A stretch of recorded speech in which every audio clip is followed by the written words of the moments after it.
basically my co-founder, Mr. Naveen Lodha, with me. I have my CFO, Mr. Prabal Jain. I have my the Chief Sales and Marketing Officer, Mr. Hriday Vikram. And we have Mr. Vishal from IFL and Mr. Ajit already from IPO. So they are already there on the dais. And today I also I have my other senior management team as well. I have basically my other directors Vivek and Neeraj also available in the audience. I also have Mr. Hemant Agarwal. He is our CEO. He has been with us for 20 plus years. We have Mr. Mukesh Gola. He is also basically he's the R&D head for us, and he has also been there with us for a very long time, around 20 years. Okay, so really welcome everybody. It's really pleasure to to represent Netweb actually. So primarily we have been a technical company. Our expertise has been primarily on the technical side. So I would like to, it's my great pleasure to introduce the company to you. Maybe you can just put up the slides. Yeah. Next slide. So basically, Netweb Technologies is primarily a India owned and controlled OEM into the space of high-end computing actually. So we are very different from basically, if you see the normal IT companies basically which are into manufacturing in India, you will find them, they have been focusing on the volume products. Okay, they will be focusing on basically the client devices like laptops, desktops, where the volumes are there. But it's very hard to find a company clearly focusing into the high-end computing space. So Netweb was founded around 25 years back, and primarily since the beginning, since inception, it has been Netweb has very clearly focused into the space of high-end computing and completely working with that thing in India. So we work on full stack of products. We design our hardware, we manufacture our hardware, we have our own software stack, we have a service stack. So it's end-to-end with almost all negligible dependency on third party. We have technology relationships with all the major technology providers of the world, like basically Intel, AMD, Samsung, Nvidia, and Seagate. So we have access to the roadmaps approximately 18 to 24 months in advance. So basically we design our products and we are ready with our product by the time the worldwide launch happens. So basically we are compliant with, all our products are compliant with Make in India. You know how important Make in India is today. As per the government mandate, less than 200 crores has to be procured from Make in India.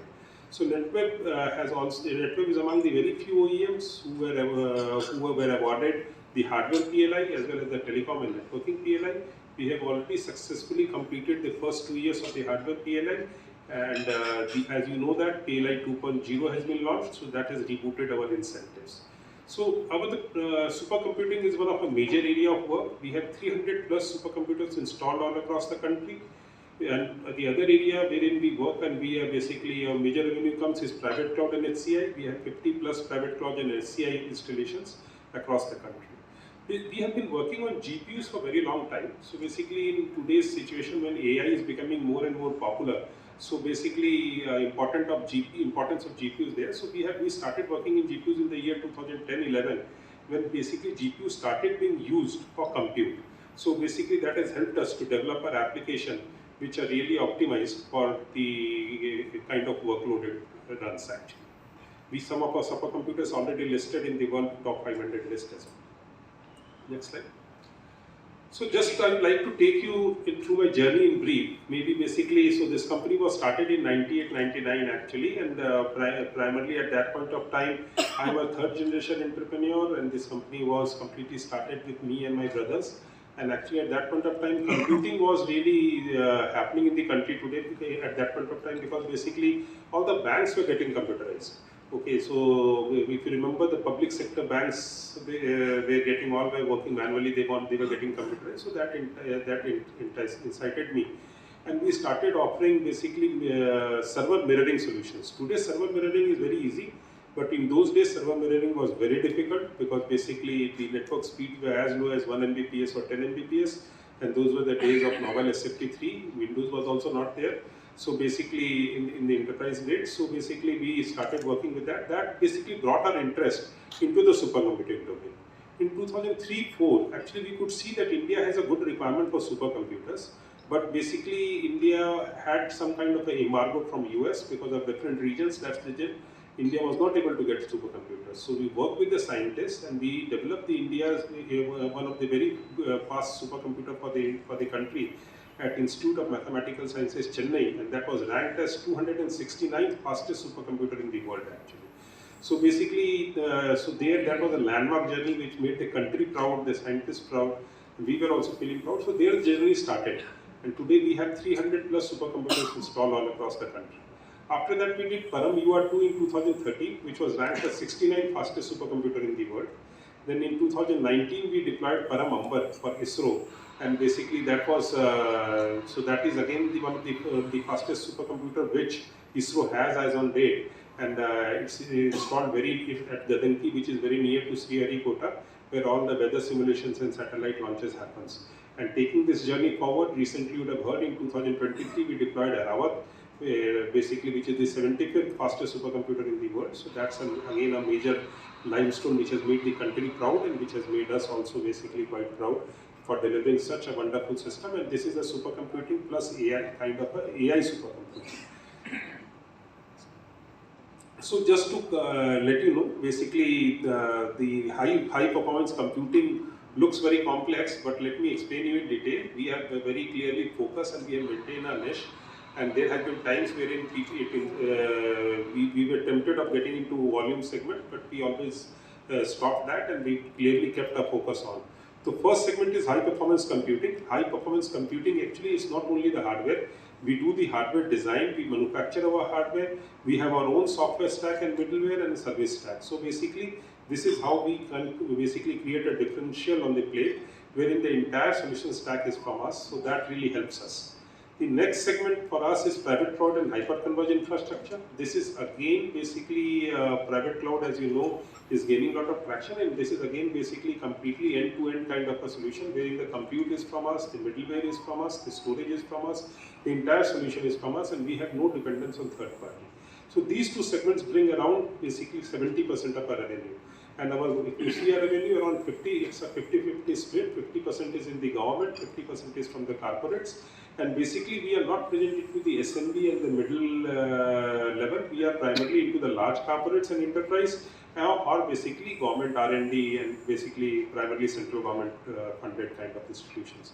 So these two are the last segments. The third one is AI systems and workstations. Since we had a deeper understanding of AI, since we have been working on GPUs for long, so we were able to design systems which can support GPUs, multiple GPUs can be supported on that, and plus basically they can deliver better performance, and plus we have an application stack which completely manage the entire workflow of the AI.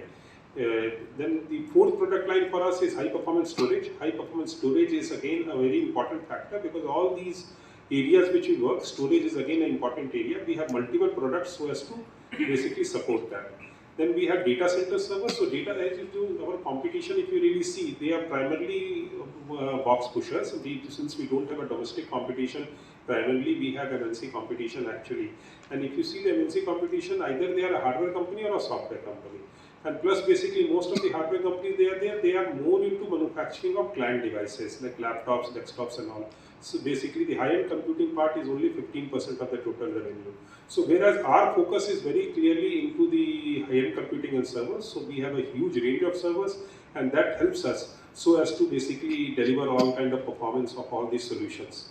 The sixth segment basically for us is software and services. This is a very recent segment which we added, and this is again very specialized services. Like we have been deploying 5G clouds of some of the European telcos, famous European telcos. We have been deploying end-to-end 5G clouds for them. We have been also kind of migrating applications for some of the country's largest oil and gas companies as well. So basically these kind of specialized services we have been providing. So just to give you basically a gist of how does it look like, if you see the supercomputer, you can see the hardware is designed by us and the software stack is called TCM, that is Taron Cluster Manager, that is completely in-house designed and built. Then we have the next product line, private cloud. We have a sell it in an appliance model that is called Skylus, and basically the hardware and the complete middleware is from us. AI systems, again we have multiple systems with different kind of GPU capabilities, and we have our own application stack called Qbytes. Then on the high performance storage, we have multiple products. Tyron Verta, again for archival, you understand that archival and surveillance in the smart city domain is again very important. So we have different products for different verticals. On the data center servers also, we have a huge range. If you see this slide will tell you that exactly how consistent we have been. Like basically, we did Kabru in India's fastest supercomputer in 2004. In 2023, again we deployed India's fastest supercomputer. So basically, we have been very consistent in whatever we have been doing. And today also, supercomputing is such an important area that basically a country's might is not seen in terms of how many fighter jets you have and basically what kind of missiles you have. It is seen in the number of supercomputing capacity you have. Few years back, actually what was happening is that the US used to dominate actually the supercomputing, but basically around 5 to 7 years back, actually China came up and they took the top 20 slots. India government got worried on that, and India basically launched a project which was called